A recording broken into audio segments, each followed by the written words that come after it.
অর্থাৎ যোগের উদ্দেশ্য হচ্ছে ভগবানের সঙ্গে যুক্ত হওয়ার পন্থা। আর কিভাবে যুক্ত হওয়া যায়? ভক্তির মাধ্যমেই কেবল ভগবানের সঙ্গে যুক্ত হওয়া যায়। ভজতাং প্রীতিপূর্বকম।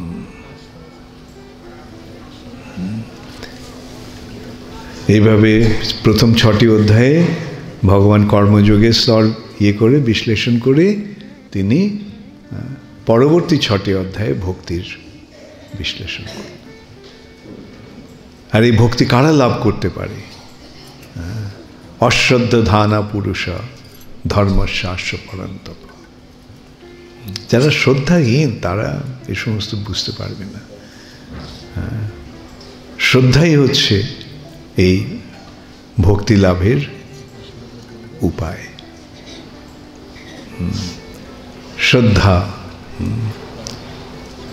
আদৌ শ্রদ্ধা, ভক্তির শুরুতেই হচ্ছে শ্রদ্ধা। তোমরা বলছো হরি বল, বেনুধারী, তোমরা সকলকে বলছো মোবাইল ফোন বন্ধ করে দাও, আর তুমি নিজেই মোবাইল ফোন চালিয়ে রেখেছো। এটা করো না। অন্যদের যেটা বলবে সেটা নিজেরাও করবে।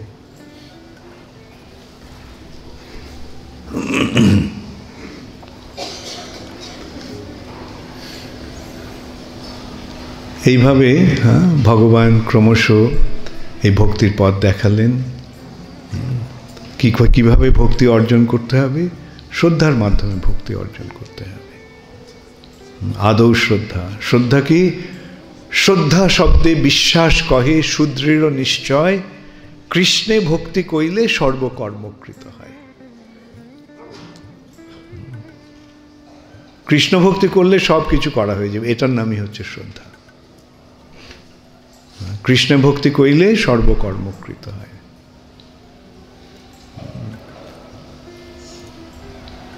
তো এইভাবে তোমরা ভগবদ গীতা পাঠ করো, শ্রদ্ধা সহকারে কৃষ্ণের কথাগুলি অনুধাবন করো, উপলব্ধি করো। সেই অনুসারে বিশেষ করে প্রভুপাদ যেভাবে শিখিয়ে দিয়েছেন তার ভক্তি বেদান্ত তাৎপর্যের মাধ্যমে, সেইভাবে এই ভক্তির অনুশীলন করো। পন্থাটা অত্যন্ত সরল। শ্রবণম কীর্তনং বিষ্ণু স্মরণং পাদসেবনম অর্চনং বন্দনং দাস্যম সক্ষম আত্মনিবেদনম। এই নবধা ভক্তির এই 9টি অঙ্গ।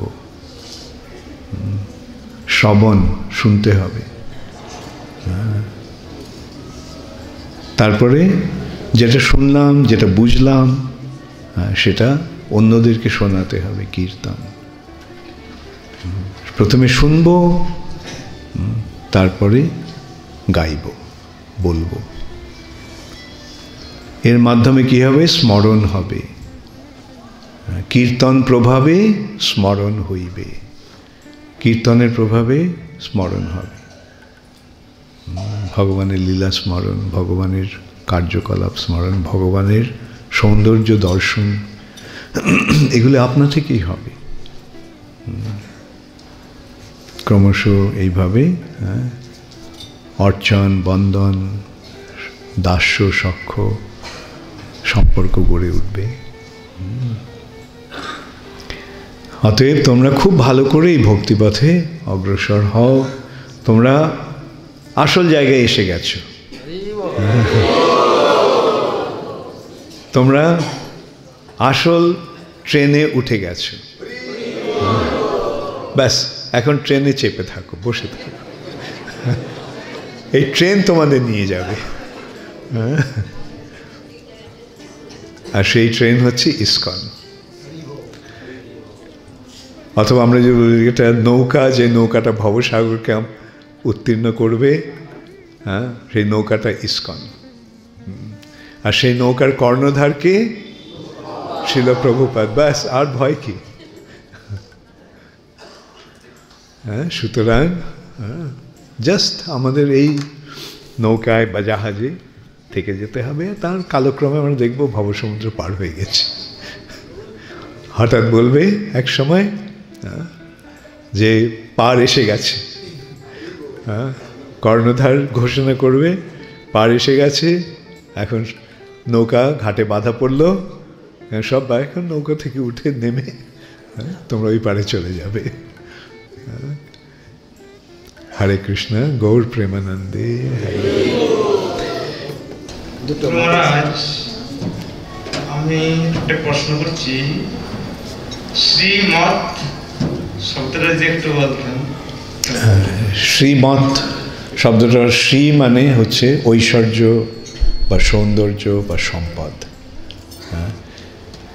মত শব্দটির অর্থ হচ্ছে যার আছে, অর্থাৎ ঐশ্বর্য সমন্বিত, সৌন্দর্য সমন্বিত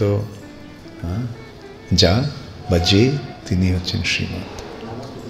ওকে গুরু মহারাজ, এই যে গয়াতে সব বাবা মা মারা গেলে যে পিণ্ড দান করে, গয়াতে যে বলছে যে প্রেতাত্মাকে দেওয়া হয়, প্রেতাত্মাটা কি?